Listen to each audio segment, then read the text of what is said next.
चलिए आगे बढ़ते हैं और अब मार्केट के टेक्निकल से बात करने के लिए हमारे साथ केडियानॉमिक्स के फाउंडर सुशील केडिया जुड़ गए हैं। Sushil ji good morning. Morning. अच्छा सुशील जी, थोड़ा सा आप शायद वो जो आपकी इंडेक्स कॉल थी उसमें शायद वक्त से थोड़ा आगे थे।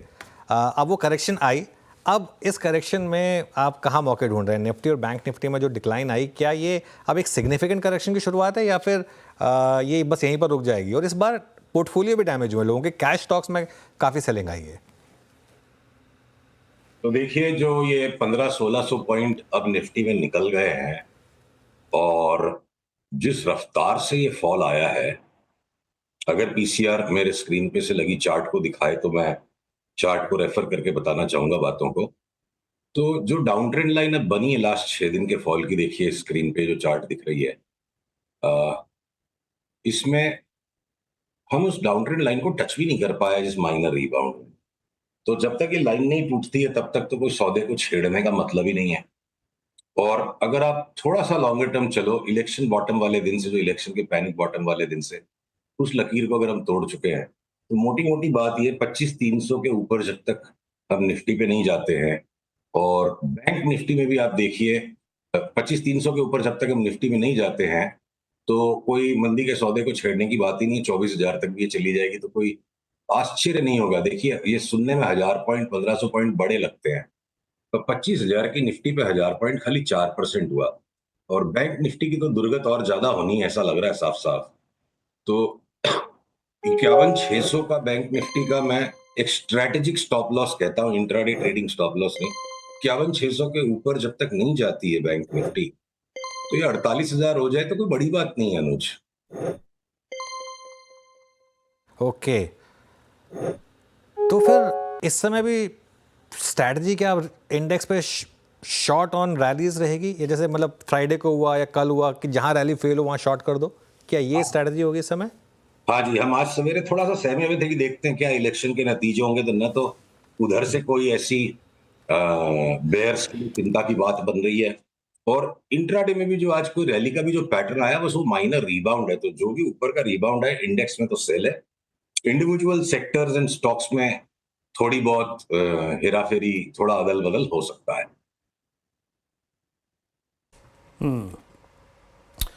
तो सुशील जी, ये जो निफ्टी बैंक में आपने बात करी 48,000 की, अगर 51,600 के स्टॉप लॉस के साथ चले हैं, अगर उसे स्टॉक स्पेसिफिक होकर ट्रांसलेट करना हो तो किन किन स्टॉक्स में ज़्यादा पेन देख रहे हैं आप? शॉर्टिंग के कैंडिडेट्स अभी भी कौन से हैं आपके मुताबिक? बात बड़ी सरल है, पहले भी हमने इसको कहा था, और अभी फंडामेंटल्स के भी नंबर्स उसी कदर से आ रहे हैं। जो छोटे वाले बैंक से पीएनबी, बीओबी, आरबीएल, बंधन, इनको मैं नहीं बेचूंगा।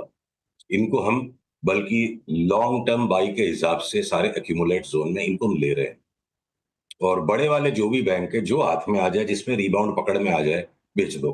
वो एचडीएफसी बैंक में हाथी चल गया, न्यू हाई आ गया, वो सब सेंटिमेंटल बातें शुरू हो गई। कॉल मेंटेन्ड है, 1200 का भाव आएगा तो ही एचडीएफसी बैंक लेने की सोचेंगे। चाहे वो कोटक है, चाहे वो एक्सिस है, चाहे वो आईसीआईसीआई है, चाहे वो एसबीआई है, लगातार डाउन ट्रेंड में है एसबीआई। बातें सारी तेजी की है, भाव मंदा होता जा रहा है। All large banks are sell, on the small banks we are accumulating. उन्हें हम नीचे के भाव में स्मॉल बैंक्स को इकट्ठा कर रहे हैं। ओके, ये बैंक्स पे टेक हो गया और निफ्टी बैंक का टेक सुशील जी पहले दे चुके हैं।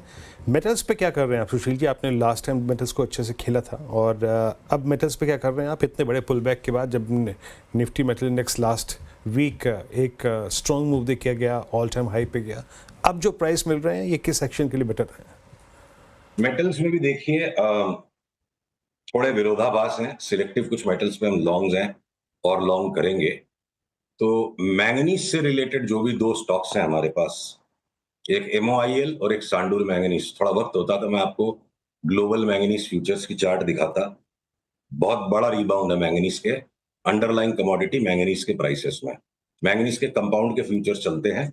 उस चार्ट के आधार पर जब हमने स्कैनिंग किया, तो एमओआईएल और सांडूर मैंगनीज दोनों डिलीवरी लेके बैठ के महीने 2 महीने में मोटा पैसा कमाने जैसे चार्ट पैटर्न्स दिखते हैं।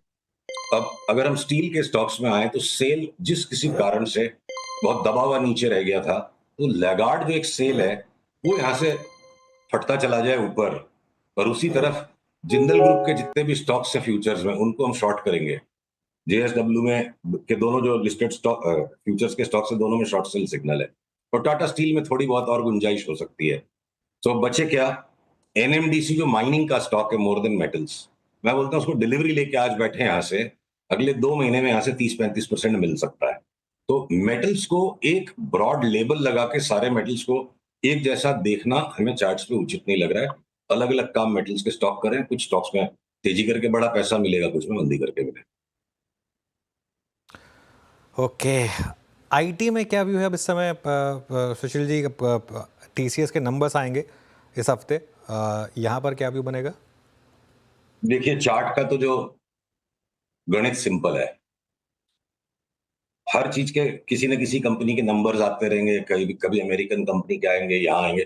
ट्रेंड आईटी का खत्म हो चुका है, और ठीक है थोड़ा हेजिटेंट है, थोड़ा रिलक्टेंट है, बुरी तरह से गिरना अभी तक उन्होंने शुरू नहीं किया है। अप ट्रेंड कंप्लीटली एग्जॉस्टेड है, डाउन ट्रेंड इनिशिएट हो चुका है, और डाउन ट्रेंड ने मोमेंटम अभी तक पकड़ना शुरू नहीं किया है। तो चाहे वो टीसीएस हो, इन्फोसिस हो, एचसीएल टेक हो, कोफोर्ज हो। कोफोर्ज में अनुज पिछली बार जब बड़ा टॉप बना था वहां से 35% गिर जाएगा की बात हास्यास्पद लगी थी, और फिर गिरने के बाद वापस से नया हाई आ जाएगा हास्यास्पद लगी थी। मैं बोलता हूँ कोफोर्ज का 50% भाव गिर जाएगा यहाँ से, उस तरह की चार्ट है। ये भविष्यवाणी मत मानो, इसे संभावना समझो कि यहाँ तक की जगह है। तो जब आईटी के स्टॉक्स में डाउनसाइड बड़ा सीवियर बन सकता है, तो हम बिल्कुल नहीं लेंगे उनको।